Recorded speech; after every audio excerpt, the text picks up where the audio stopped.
पवन भैया जी सत साहिब, मेरा कुछ शंकाएं हैं जो आप कृपा करके शंकाओं को समाधान कीजिए। पहला है कि रक्षा सूत्र किस हाथ में बांधनी है, क्योंकि पहले परंपरागत रूप से लड़की को बायां हाथ में और लड़का को दाहिना हाथ में बंधवाया जाता था। इसमें गुरु जी का क्या आदेश है। दूसरा है कि घर में शादी है और सभी अनुपदेशी हैं, तो क्या कपड़ा खरीदने में हम सहयोग दे सकते हैं। तीसरा है कि ऑनलाइन नाम दीक्षा अप्रैल 2020 में लिए थे, जो सतनाम मिल गया है, तो इसमें शंका समाधान कीजिए कि प्रथम मंत्र और सतनाम दोनों मिक्सिंग जाप कर सकते हैं। मिक्सिंग जाप का मतलब है कि जैसे 20 मंत्र 10-20 मंत्र प्रथम मंत्र कर लिए, फिर सतनाम भी कर लिए, फिर टाइम मिला तो प्रथम मंत्र कर लिए, फिर सतनाम कर लिए। ऐसा क्या कर सकते हैं, या फिर प्रथम मंत्र 108 बार पूरा करके ही सतनाम करना है। और चौथा है कि क्या जीन्स पहन सकते हैं। और पांचवा है कि सतनाम जो है, सतनाम का जो नियम मर्यादा है वो मेरे पास नहीं है, तो उसका नियम मर्यादा मुझे चाहिए। सत साहिब। बंदी छोड़ सतगुरु रामपाल जी महाराज जी की जय हो। सतसाई बहन, आप जी का प्रथम सवाल है कि परम पूज्य सतगुरु रामपाल जी महाराज जी से नाम दीक्षा लेते समय हमें जो एक लाल कलर का धागा मिलता है, जिसको हाथ की कलाई पे बांधा जाता है, और वर्तमान में समाज में जो प्रथा है उसके हिसाब से औरतें उसको दाएं हाथ पे बांधती हैं, पुरुष उसको बाएं हाथ पे बांधते हैं। तो क्या ऐसी कोई प्रथा सतगुरु रामपाल जी महाराज जी की भक्ति में भी है? क्या ऐसा कोई नियम है? तो बहन दास तो यही कहेगा कि ये पूर्ण परमेश्वर की सत भक्ति है, और सत भक्ति में आडंबर और पाखंड के लिए, कुरीतियों के लिए, प्रथाओं के लिए, परंपराओं के लिए लेस मात्र भी जगह नहीं है। तो ये आपकी अपनी इच्छा, आपकी अपनी मर्जी के ऊपर निर्भर करता है कि आप परमेश्वर के रक्षा सूत्र को कौन से हाथ में बांधना चाहती हैं। दूसरा आप जी का सवाल है कि मेरे परिवार में मैं अकेली उपदेशी हूँ और परिवार में शादी है, तो क्या मैं उनके साथ में शॉपिंग करने जा सकती हूँ, सामान वगैरह खरीदने के लिए उनके साथ जा सकती हूँ। यदि मैं उनके साथ गई तो मेरी किसी मर्यादा का हनन तो नहीं होगा, मेरे को कोई दोष तो नहीं लगेगा। देखिए बहन, जहां तक दास का आइडिया है, आप उस परिवार की बहू हैं और आप अकेली उपदेशी हैं, तो बहन ऐसी स्थिति में आप उनके साथ में जा सकती हैं। मार्केट में, बाजार में कोई भी चीज खरीदने के लिए, शॉपिंग के लिए आप जी अपनी सास के साथ में, अपने पति के साथ में, ननद के साथ में, देवरानी जेठानी के साथ में आप जी जा सकती हैं। जाने में किसी प्रकार का कोई दोष नहीं है, लेकिन ध्यान इतना रखना कि वो दुल्हा या दुल्हन के लिए जो भी ड्रेस खरीदें, जो भी वो लोग ज्वेलरी खरीदें, आप उसमें अपनी सहमति मत देना। आप अपनी इच्छा मत बताना कि जी ये वाला अच्छा नहीं है, ये वाला ले लो। नहीं जी, ये लहंगा सस्ता है, अच्छा भी नहीं लग रहा, इसका कलर भी ठीक नहीं है, वो लो जिसपे लाल कलर की देखो कैसा कैसा सुंदर सुंदर चित्र बने हुए हैं। इस तरीके से आपने अपनी चॉइस नहीं बतानी है।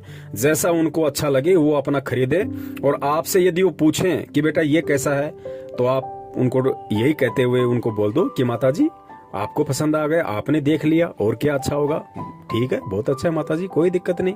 इस तरीके से आप जी यदि आपसे पूछें तो आपने केवल इसी तरीके से उनका सहयोग करना है। तीसरी आपकी शंका है कि भगत जी मैंने प्रथम नाम लिया, फिर मुझे सतनाम मिला, दोनों मंत्र में जाप करती हूँ, तो मेरी शंका ये है कि मैं दोनों मंत्रों का मिक्सिंग जाप कर सकती हूँ या नहीं। मिक्सिंग का मतलब होता है कि क्या मुझे प्रथम नाम को पहले जाप करना पड़ेगा पूरी 108 माला, या फिर मैं बीच बीच में सतनाम भी जाप कर सकती हूँ। तो देखिए बहन, ये परमात्मा की भक्ति है। परमात्मा ने इस भक्ति को बहुत ही सीधे तरीके से हमें बताया है, बहुत ही सहज ये भक्ति है परमात्मा की, और इसमें ऐसी कोई बाध्यता नहीं है कि आपको सबसे पहले प्रथम नाम की माला करनी पड़ेगी, उससे पहले आप सतनाम नहीं कर सकते। ऐसा कुछ नहीं है। परमेश्वर ने कहा यदि रात को 2 बजे भी आपकी आंख खुल जाती है और आपकी मंत्र करने की इच्छा हो, तो आप कोई भी मंत्र जो आपकी जुबान पे आ जाए उसी को आप कर सकती हैं। उसी का सुमरण, जैसी विधि परमात्मा ने बताई है उस विधि से आप जी उसका सुमरण कर सकती हैं।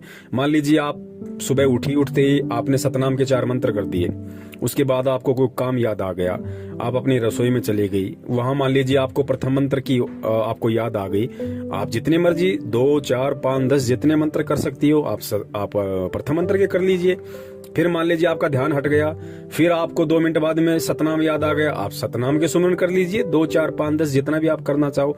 ऐसी कोई बाध्यता इस भक्ति मार्ग में नहीं है, बहुत ही सहज मार्ग है, बस मंत्र होने चाहिए हमारे, ये गुरुदेव ने बताया। तीसरा आपका सवाल है कि भगत जी क्या हम जीन्स वगैरह पहन सकते हैं? तो बहन देखिए, जीन्स को लेकर आजकल सतलोक आश्रम मैनेजमेंट हरियाणा की तरफ से भी एक पीला पर्चा आया हुआ है और संगत में से काफी भगत भाई बहनों ने अपनी अपनी प्रतिक्रिया भी दी है। कुछ ने सही बताया, कुछ ने उसको गलत बताया। गलत बताने के पीछे का रीजन उनका ये था कि कुछ लोगों ने सतलोक आश्रम मैनेजमेंट हरियाणा के शंका समाधान वाले नंबरों पे फोन किया और उनसे पूछा, क्योंकि देखिए ये परमात्मा की भक्ति है और परमात्मा ने लाखों की संख्या में सत्संग कर रखे हैं और जो भी भगत इस परमात्मा से जुड़ता है वो एकदम से सारे सत्संग नहीं सुन सकता है, इसलिए शंकाएं होना जाहिर सी बात है। तो जब लोग वहां पे फोन करते हैं और उनसे पूछते हैं कि भाई हमने तो ऐसा कभी सुना नहीं, तो भाई ये बताइए कि क्या ये गुरुजी का आदेश है, और यदि गुरुजी का आदेश है तो गुरुजी ने क्या सोच के मना किया है, इसका रीजन क्या है, और ये जानने का हमारा अधिकार भी है, क्योंकि परमेश्वर सतगुरु रामपाल जी महाराज जी ने हमें प्रथम नाम के साथ में जो 11 मंत्र दिए हैं और सतनाम के साथ में हमें जो 33 या 34 नियम दिए हैं, हर नियम के पीछे एक लॉजिक है, एक रीजन है, एक कारण है, और कारण क्या है वो परमात्मा ने अपने सत्संगों में खुल के बताया है। अगर कोई भगत भाई बहन परमात्मा के वो सत्संग नहीं सुन पाया है और यदि सतलोक आश्रम मैनेजमेंट हरियाणा के शंका समाधान पे फोन करके पूछता है, तो ये जाहिर सी बात है सतलोक आश्रम मैनेजमेंट हरियाणा के शंका समाधान पे जो भी भगत भाई बहन बैठते हैं, ये उनकी जिम्मेदारी बनती है कि वो उस भगत को परमात्मा के ज्ञान आधार से संतुष्ट करें कि भगत जी परमात्मा ने इसके पीछे का ये रीजन बताया। लेकिन जो ऑडियो दास ने सुनी है, उन ऑडियो में केवल उन लोगों ने यही कहा कि भाई गुरु जी का आदेश है, मानना है तो मानो, नहीं मानना तो नहीं मानो। तो भाई ऐसे बात नहीं बनती है। जैसे परमात्मा ने हमें प्यार से हर चीज को समझाया है, उसी तरीके से आप लोगों ने भी भगत समाज को समझाना पड़ेगा यदि आप शंका समाधान करने बैठे हो तो बहन देखिए, जीन्स के पीछे का जो रीजन है, और परमात्मा ने खाली अकेले जीन्स के लिए मना नहीं किया बहन, जीन्स से परमात्मा की कोई दुश्मनी नहीं है। परमात्मा ने अपने सत्संगों में स्पष्ट रूप से कह रखा है कि देखिए, परमात्मा की भक्ति ग्रहण करने के बाद में और ये नियम वगैरह पता होने के बाद में और इतने सत्संग सुनने के बाद में आपको ये समझ में आ जानी चाहिए कि ये मोक्ष वाली भक्ति है, और मोक्ष वाली भक्ति में परमात्मा भगत को हंस बनाएंगे। और हंस कौन होता है? हंस वही होता है जो अपना सीधा साधा तरीके से रहे, ना कोई ज्यादा चटक मटक करे, ना ज्यादा ऊपर मुंह करके चले, बिल्कुल सिंपल सादा। परमात्मा कहते हैं साधु सोई जो सीधा चाल है। तो हमें हर तरीके से हमने भगत बन के रहना होगा। परमात्मा ने बताया कि भगत का बोलना, भगत का चलना, भगत का उठना, भगत का बैठना, भगत का पहनना एक बिल्कुल सभ्य होना चाहिए। उनके भगत के उठने, बैठने, चलने, बोलने में भी कहीं कोई अश्लीलता नजर नहीं आनी चाहिए, किसी भी प्रकार की कोई असभ्यता नजर नहीं आनी चाहिए। तो आजकल समाज का जो बिगड़ा हुआ रूप है और जिस कदर कपड़ों को लेके जो अश्लीलता समाज में फैली हुई है, उससे बचाने के लिए परमात्मा ने अपने भगत को ये आदेश दिया हुआ है कि भाई आप मेरे बच्चे हो, आप परमात्मा के बच्चे हो, और परमात्मा के बच्चे ने केवल परमात्मा को प्रसन्न करना होता है। और परमात्मा किन बातों से प्रसन्न होता है ये भी गुरुदेव ने सत्संगों में बताया है कि परमात्मा केवल अपने भगत के सीधेपन से और साधेपन से प्रसन्न होता है। हम परमात्मा को होठ लाल करके, हम परमात्मा को बाल काले करके, या हम परमात्मा को मेकअप करके, फेशियल करके, या सोना पहन के, चांदी पहन के, तड़क भड़क वाले कपड़े पहन के हम परमात्मा को 7 जन्म में भी खुश नहीं कर सकते। परमात्मा प्रसन्न होता है भक्ति से, सीधेपन से, और जो नियम परमेश्वर ने दिए हैं उन मर्यादाओं में रहते हुए परमात्मा की भक्ति करते रहने से। तो हमें बहुत ही सीधे और सिंपल तरीके से हमने चलना होगा। हमारे जो कपड़े हैं बहुत ही वो सभ्य तरीके वाले होने चाहिए, उनमें कहीं भी किसी भी प्रकार की कोई भी अश्लीलता नहीं दिखनी चाहिए। तो आजकल बाजार में जिस प्रकार से टाइट जींस आती हैं, या जो टाइटी आती है, जो एक पजामी टाइप की आती हैं जिसको माता बहनें पहन लेती हैं, और ऊपर भी बहुत सारे ऐसे कपड़े आते हैं मार्केट में जो बिल्कुल टाइट होते हैं, जिनमें माता बहनों के अंग बिल्कुल मतलब स्पष्ट रूप से दिखाई देते हैं। तो गुरुदेव ने बताया कि बेटा देखो, यहाँ पे ये काल भगवान का लोक है, और यहाँ पे नर और मादा दो हैं और ये दोनों अपोजिट सेक्स हैं और तीनों गुणों में से रजोगुण का प्रभाव यहाँ पे सबसे ज्यादा है। तो परमेश्वर ने बताया कि देखो, यदि आप इस तरह के कपड़े पहनोगी जो आपके अंगों का प्रदर्शन करे, एक अश्लीलता दर्शाए, तो सामने वाला व्यक्ति जो भी आपको देखेगा उस व्यक्ति के मन में हलचल शुरू होगी, क्योंकि काल का लोक है। पांचों विकार यहाँ पे सबके अंदर है, चाहे भगत हो चाहे जगत हो। एक परमेश्वर सतगुरु रामपाल जी महाराज जी को छोड़ के इन पांचों विकारों से, तीनों गुणों से कोई भी व्यक्ति यहाँ पे अछूता नहीं है, चाहे वो उनकी 20 साल से भक्ति कर रहा हो चाहे 50 साल से भक्ति कर रहा हो। तो परमात्मा ने बताया आपने कोशिश करनी है कि आपने किसी भी प्रकार से, माता बहनों ने जो परमेश्वर सतगुरु रामपाल जी महाराज जी की शिष्या हैं, उन्होंने ऐसे किसी भी प्रकार के कपड़े नहीं पहनने जो टाइट हों, जो आपके अंगों को प्रदर्शित करते हों, जो अश्लीलता दर्शाते हों, जिससे दूसरे व्यक्ति का मन विचलित होता हो। देखो पुण्यात्माओं, जब कोई ऐसी किसी माता बहन को देखेगा जिसने टाइटी पहन रखी है, जिसने बहुत टाइट जीन्स पहन रखी है, ऊपर के कपड़े बहुत टाइट पहन रखे हैं या छोटे कपड़े पहन रखे हैं, तो जाहिर सी बात है पांचों विकार यहाँ सबके अंदर है। चाहे जगत हो चाहे भगत हो, ये सच्चाई सबको पता है, चाहे वो कहे या ना कहे, ये उस भगत की अपनी मर्जी।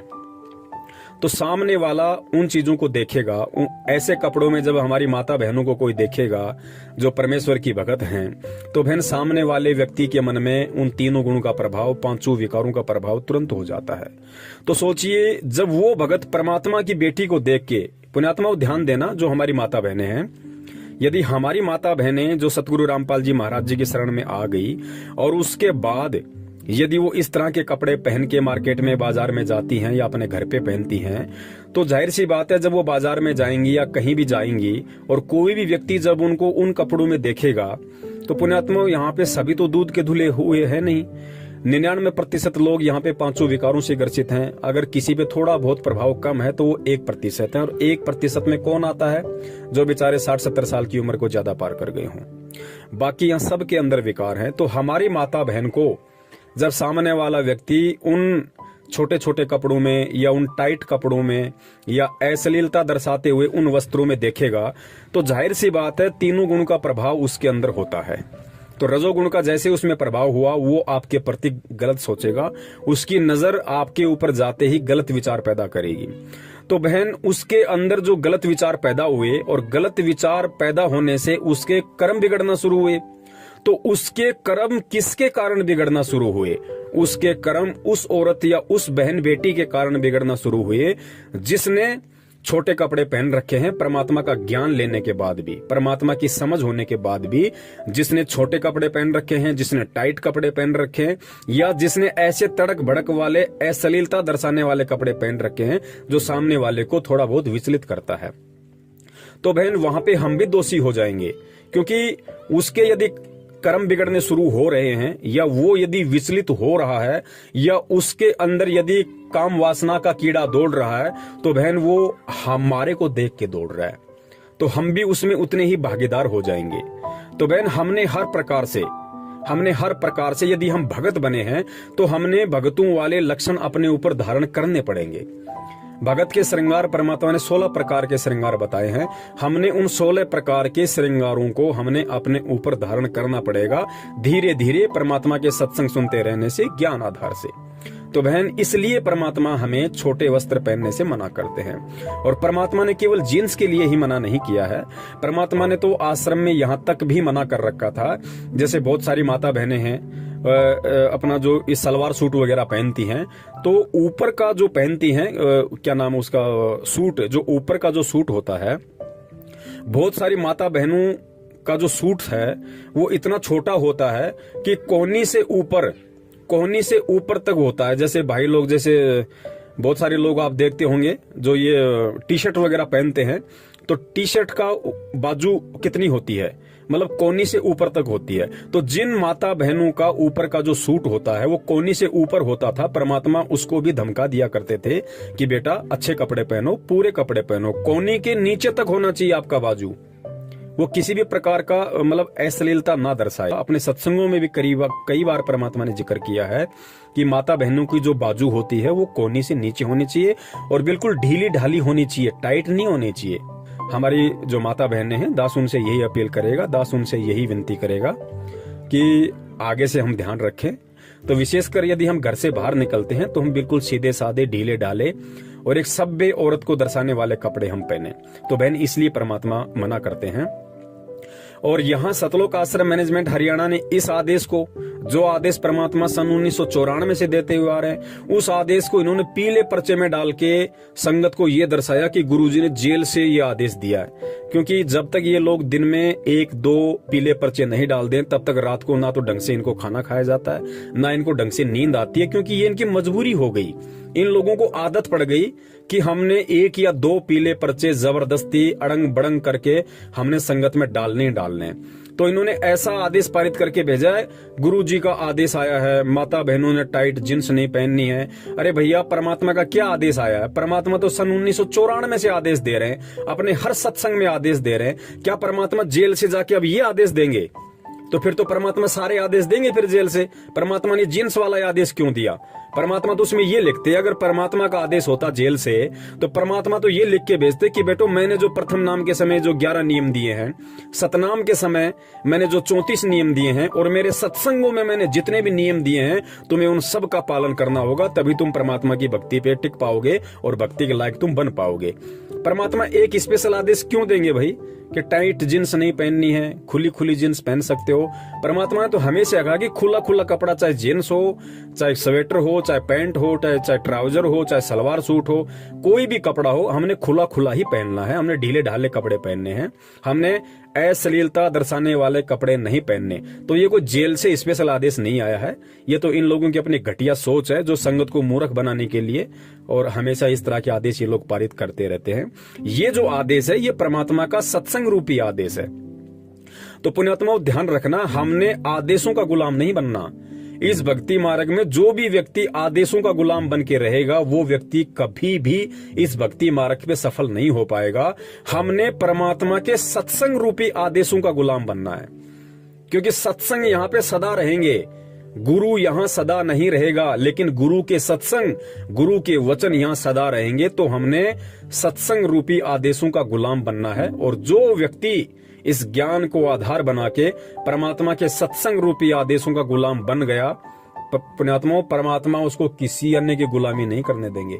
वो कभी भ्रमित नहीं हो सकता, कभी भी शंकाओं में नहीं आ सकता वो व्यक्ति, क्योंकि सत्संग ही इस भक्ति मार्ग की नींव है। और जिसकी नींव ही मजबूत है तो नींव के ऊपर भाई फिर चाहे भक्ति रूपी मकान चाहे कितना बड़ा बनाओ, कहीं कोई दिक्कत, कहीं कोई दबाव नहीं आना। और आगे आपने बताया बहन कि सतनाम के जो 34 नियम है वो आपको नहीं पता है। अब मुझे नहीं पता आपको क्यों नहीं पता है, क्योंकि वैसे तो नाम दीक्षा के समय पर्चे वगैरह दिए जाते हैं, हो सकता है ऑनलाइन आपको नाम दीक्षा मिली होगी, आपको नियम नहीं बताए गए होंगे। ना ये लोग ऐसा कोई ध्यान देते हैं, चाहे कोई नियम ले या ना ले, इनको इन बातों से मतलब नहीं है। मैनेजमेंट को केवल संख्या जोड़ने से मतलब है, ताकि ज्यादा से ज्यादा लोग ज्योति पाठ और दान जमा करवाए। नियम में रहे ना रहे ऐसी कोई बाध्यता इन लोगों को नहीं है। तो सतनाम के जो नियम है, अगर परमेश्वर दया करेंगे, मालिक प्रेरणा करेंगे, तो दास सतनाम के जितने भी 34 या 35 नियम है, परमात्मा एक विशेष वीडियो उन पे बनवाएंगे। और जैसे परमात्मा ने प्रथम मंत्र के समय जो 11 नियम दिए जाते हैं, जैसे परमेश्वर ने पहले उसका एक वीडियो बनवा रखा है, उसी प्रकार परमात्मा अगर दया करेंगे तो दास सतनाम के सभी 34 या 35 नियमों का भी एक वीडियो अवश्य बनाएगा अपने भगत भाई बहनों के लिए, और ताकि हम लोग नियमों को अच्छे से जानेंगे, समझेंगे, पहचानेंगे, तो हम भक्ति पे दृढ़ होकर चल सकेंगे। अगर समय आया, परमात्मा ने प्रेरणा की, तो अवश्य सतनाम के नियमों का भी वीडियो बनेगा। सत साहिब, जय हो बंदी छोड़ की।